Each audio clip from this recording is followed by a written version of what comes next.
அரைக்கீரை தண்டு வேர்க்கடலை போட்டு புளிப்பு கூட்டு பண்ணுறது ஐடியா சொல்லியிருக்கேன். அது பண்ண போகிறோம். கொஞ்சோண்டு கடுகும் சீரகமும் போட்டுட்டு இந்த ஒரு பச்சை மிளகா வகுந்து போட்டுட்டு இந்த வேக வச்சது குக்கரில் வேக வச்சிடலாம். ஊற வச்சுட்டு வேக வச்சு வேர்க்கடலையும் போட்டுட்டு காமிச்சப்படி நெல்லிக்காய் அளவு புளி இருக்கு இல்லையா, புளி கரைச்சி விட்டுடணும். புளி கரைச்சிட்டு நல்லா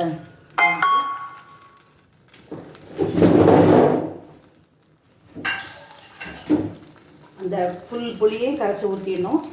ஊற்றினதும் நல்லா கொதிக்கணும்.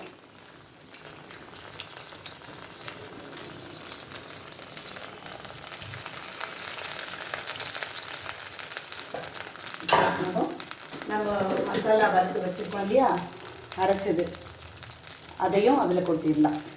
அரைச்சி வச்ச மசாலாவை கொட்டிடணும்.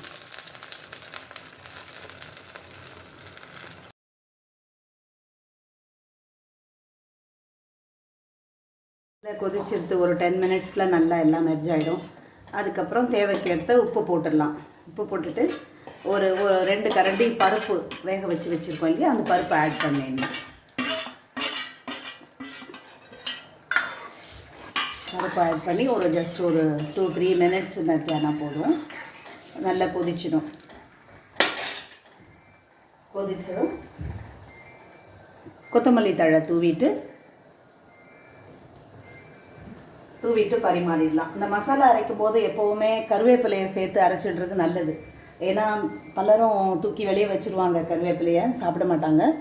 மசாலாவோடு அரைச்சிட்டோம்னா நமக்கு உள்ளே போயிடும், அதனோட சத்து நமக்கு நல்லா சேரும்.